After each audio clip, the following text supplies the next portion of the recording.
electrons, sheep, cooking, and poetry. I thought you came to the Lake District to unwind.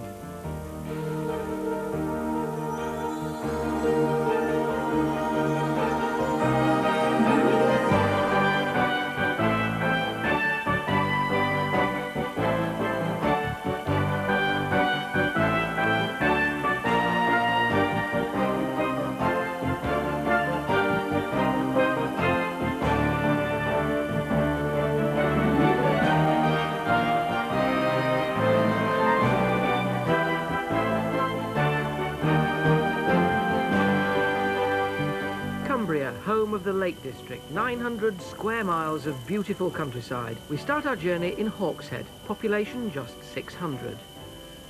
Hawkshead takes its name from the original Norse settlement of Hawkshead, but it wasn't until 1585 that it was really put on the map when the grammar school here opened. Among the little boys educated here, one called William Wordsworth. He was one of 100 pupils taught in this building in 1779. Now, you might have thought that old Wordsworth would be a bit of a swot, but I wouldn't mind betting you that he probably got a few strokes of this birch for carving his name on his desk. But then, for William and his classmates, it was only a short walk up the hill to the parish church.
Hilltop, for many years the home of Beatrix Potter. You can still come here and see the green gate and the rhubarb where Jemima Pollock laid her eggs.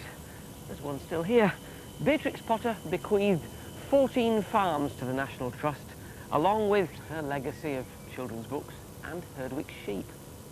Beatrix Potter was a good breeder of Herdwick sheep. Rams would be used over most parts of the Lake District. And buying these farms and insisting that they kept their Herdwick sheep flocks has been a benefit to the Lake District and to the Herdwick sheep. Has tourism taken over from farming too much, do you think? Well, it has in some senses, that quite a few farms are now been joined together, and the buildings and the farmhouses are now tourist accommodation for climbing clubs and that sort of thing. What do you like about farming up here? I like the hills. I was born in them and, well, it's just life to me. This is your spot. This is my life, yeah. The main problem we find with tourism in this area, as concerning the school, is that because properties are so desirable, people will use them for holiday homes naturally, and so that cuts down the available properties for young families, which means the school loses potential children because they're not living in those homes. The church is up on the fell behind you. How does tourism affect the role of the church within the community? Again, because of the empty homes, it cuts down potential congregation, but perhaps not in the same way that it does to the school, because we do have lots and lots of visitors who come to the church Sunday by Sunday, right throughout the year now. And I personally think that's wonderful, because it adds a certain freshness and vitality to the worship, to have an ever-changing congregation, and so the worship changes week by week, which is super. Can this village survive without tourism? I would doubt it, because there are so few opportunities other than in tourism for people to work. So I think we need to get the balance right between tourism and losing our village, losing the identity, losing the focus. And how do you do that? I think you have to work very hard to make sure that the school and the church survive, and then the community will survive.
Castlerig Manor in Keswick is a Catholic residential centre where young people come to spend a week in the lakes.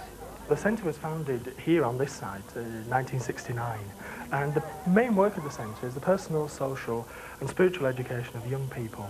We have young people come from quite a number of Catholic high schools in the northwest of England, but from further afield as well. You hear so many people sort of saying of young people, you know, they're dropouts, they've no interest in things, they've no motivation. And I know from my time working here that young people have all of those things. They do have motivation. They are concerned about the world in which they live, and they want to make it a better place. Hopefully, a week spent here will help them and enable them to be able to go away and do that. The religious worship is an important part of the week, because otherwise there will be no point coming away to a specifically denominational residential centre. The spiritual side of life is something that people perhaps don't appreciate in themselves. And when they come away on a residential week like this, they actually discover that there is something spiritual in everybody. and it actually awakens something that's been there, maybe lying dormant for a while. I have heard my people cry, all who dwell in dark and sin, my heart will stay. You can see the development from Monday to Friday when they go home. You can see the friendliness of gelling together, and people who, perhaps the young people have been with each other for 4 or 5 years at school, but they don't know each other that well. And you're glad to be part of that, like gelling together and showing them that they can get to know each other better, you know. When you move into a setting like the Lake District, where you're surrounded by so much greenery, so much beauty, and you can actually see for huge distances, I think it does something to make people say, I'm not as big and important as I thought I was, and that actually, I'm only small in what's going on, and there must be something bigger than me in the whole of this. I think that's what's important about the Lake District. It reminds us of our limitedness and of God's greatness. While some teenagers see the lakes as broadening their horizons, there are others in places like Whitehaven who feel trapped. Basically, people need something to aim for, and around here people aim very low, and just by getting them to aim a bit higher, they might not get all the way there, but they've got a little further than they were going to. We do personal social education right across the board, so 1 week we could be doing sort of a drugs awareness course with a group of young people on one estate, and a personal development course on another estate. Then the following week we could have a group of young people away doing sort of climbing or canoeing in the lakes. Just adding something new in and giving the young people new experiences on the estates helps. You know, the fact that there's something positive to do with their leisure time other than hang around getting bored. Fairly quietish, yeah. We work on the fact that sort of the basic principles of Christian life and living together and helping each other and being aware of other people's needs and feelings are something that should run through the whole of society. And perhaps not just in church communities. And we approach the work from that point of view and encourage the young people to sort of be aware of them things and, you know, begin to incorporate them into the way they deal with people and themselves. There's a lot of unemployment in the area. The area itself tends to be quite isolated because we've got the lakes over that side. And of course here, the young people that live here tend to get a bit trapped. It's actually getting out of there. Like if there isn't a job around here for you, you don't end up with one. The idea of going somewhere else for one is quite unusual. You don't get many kids do that. So would you ever think of moving away? No. Why not? Because I like it here. You like it I like here? it at Whitehaven, I don't like it here. So in spite of the fact that you probably couldn't get a job and it's a bit boring, you quite like it here, really? Aye. Why? Because it's home? Aye.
Western Cumbria has been dominated by the nuclear power and reprocessing plant here at Sellafield since 1956.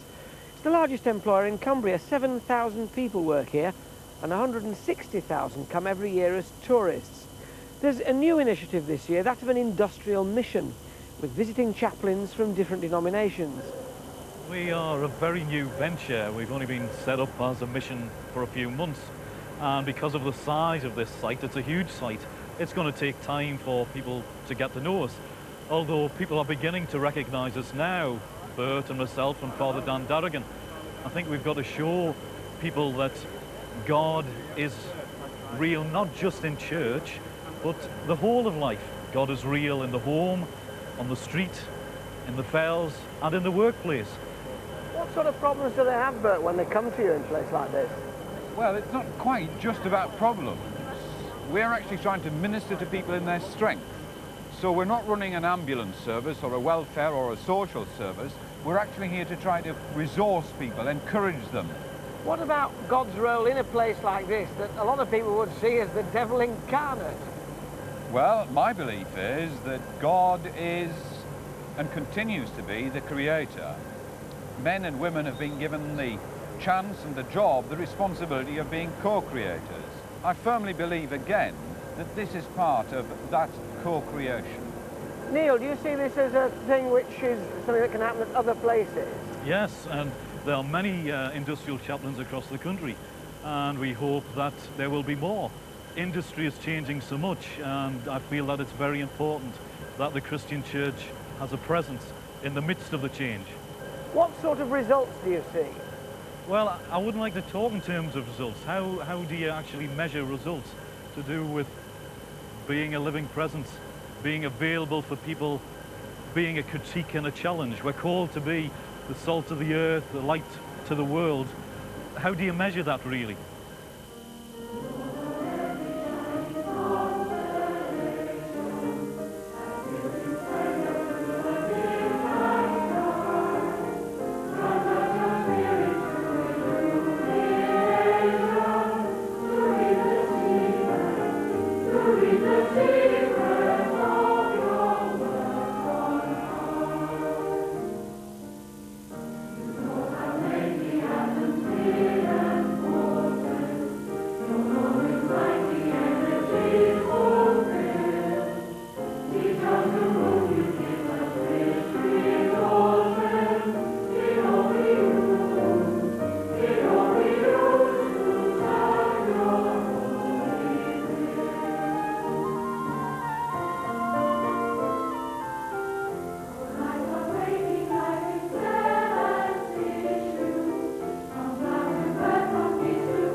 Living in the shadow of Sellafield is Gretchen Stevens, an American who set up a centre for healing in the Eskdale Valley 5 years ago.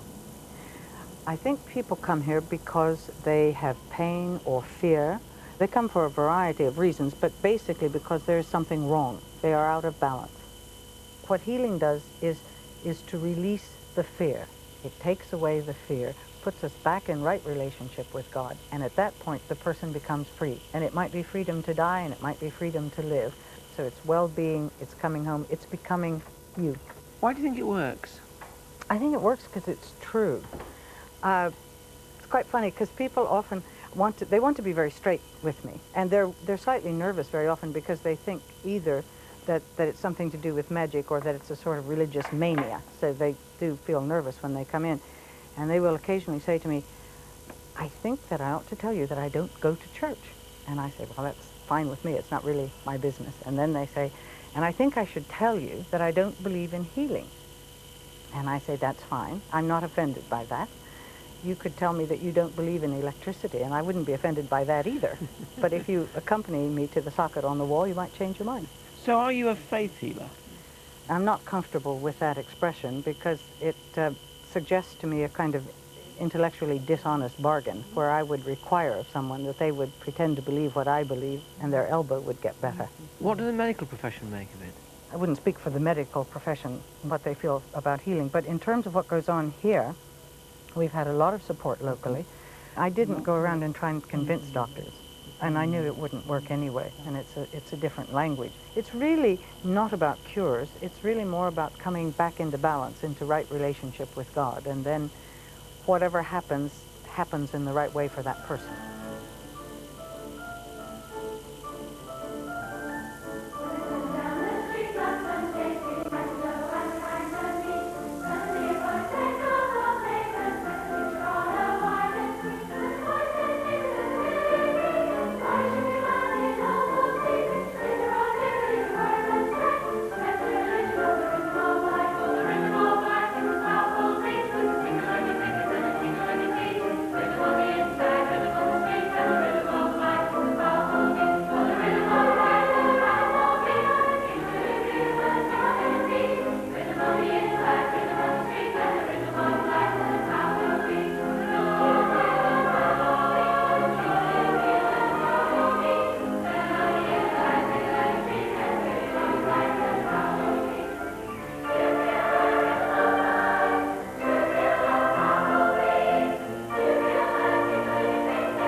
Olympic biathlete Ian Woods is about to swap the glamour of competition for a much greater challenge.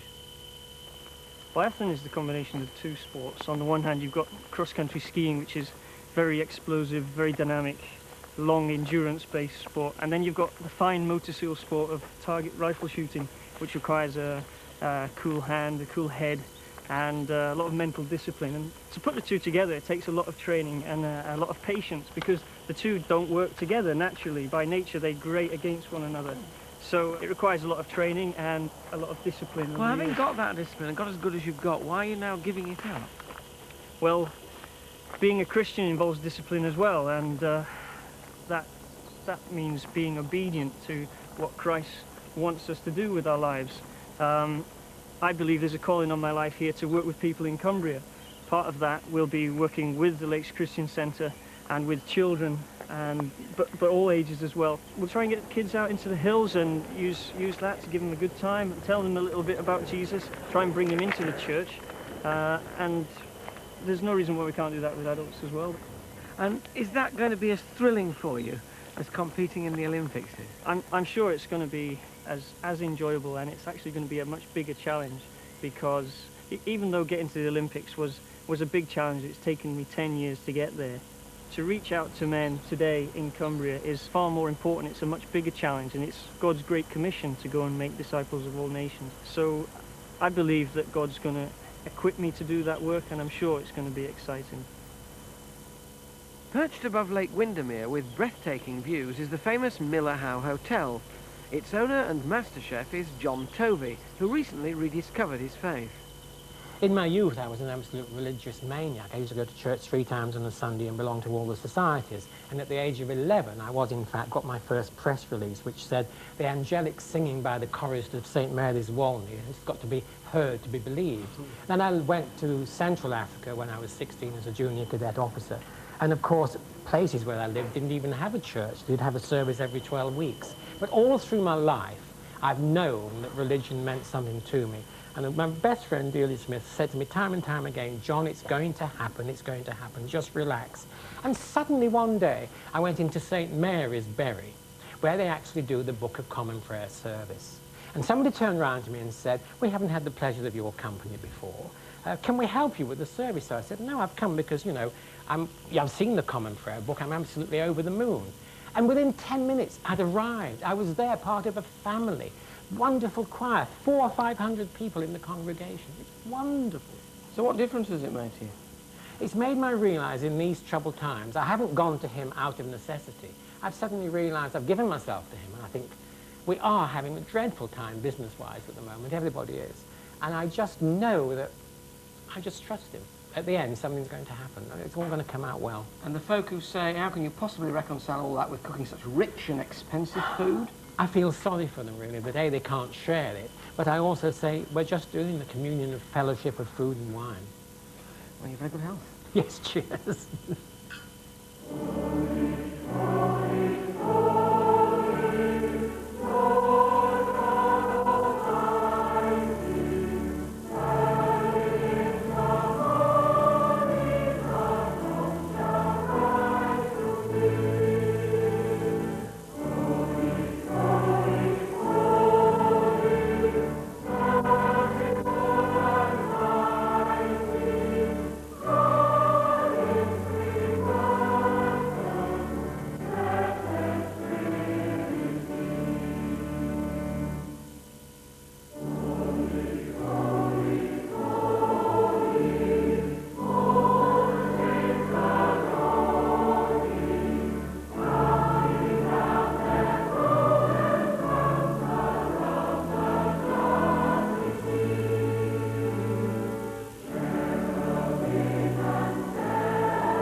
Bayeux in France has long been famous for its tapestry. Now, Kendal in Cumbria will soon be famous for the Quaker tapestry, on view in an exhibition which was officially opened last week. Begun in 1981, the tapestry has been stitched by 4,000 people in 17 countries. So why is it to reside in Kendal? It's very appropriate that the tapestry is here in Kendal, because in many ways Kendal is at the heart of Cumbria, and it was within Cumbria that George Fox found the safety under the protection of Judge Fell at Swarthmore Hall down in the south of the county, to enable him to establish the faith in its infant days. What are the basic tenets of Quakerism? We don't have a creed, we don't have ministers, we don't have prayers, we don't have hymns. George Fox really was a kind of religious genius who, in the middle of all of the upheavals of the Civil War and the great kind of challenge intellectually and socially, sought religious guidance, got no help with anybody he turned to, be it the established church or the dissenters, and was on the point of despair when he heard a voice saying, "There is one who can speak to thy condition, even Jesus Christ." And what he realised was that within everybody there is that of Christ, and that's the kind of core of Quakerism. What is the particular appeal of Quakerism to you? it's just the core of my existence. It's silence at the heart of a very busy life. So once a week to go into meeting for worship, where the service is silence unless an individual is moved by the Spirit to speak, is just immensely refreshing. One of the early Quakers was William Penn, who founded Pennsylvania, and he said silence is rest for the soul as sleep is rest for the body. And it's not a negative silence. You're actually just kind of concentrating on that kind of spiritual core. Difficult to explain, but once you've experienced it, it's something you can't live without. O God, we give you thanks for the beauty of the mountains and the lakes, for the song of the birds and the loveliness of the flowers. We praise you for these gifts which our forefathers have enjoyed, and pray that we may safeguard them for posterity, to the glory of your holy name. God, the Holy Trinity, make you strong in faith and love, defend you on every side, and guide you in truth and peace. And the blessing of God Almighty, the Father, the Son, and the Holy Spirit be among you and remain with you always. Amen.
Next week, a very special programme. Pam joins the congregation in Portsmouth Cathedral on the eve of the anniversary of D-Day to remember those who took part in the landings 50 years ago.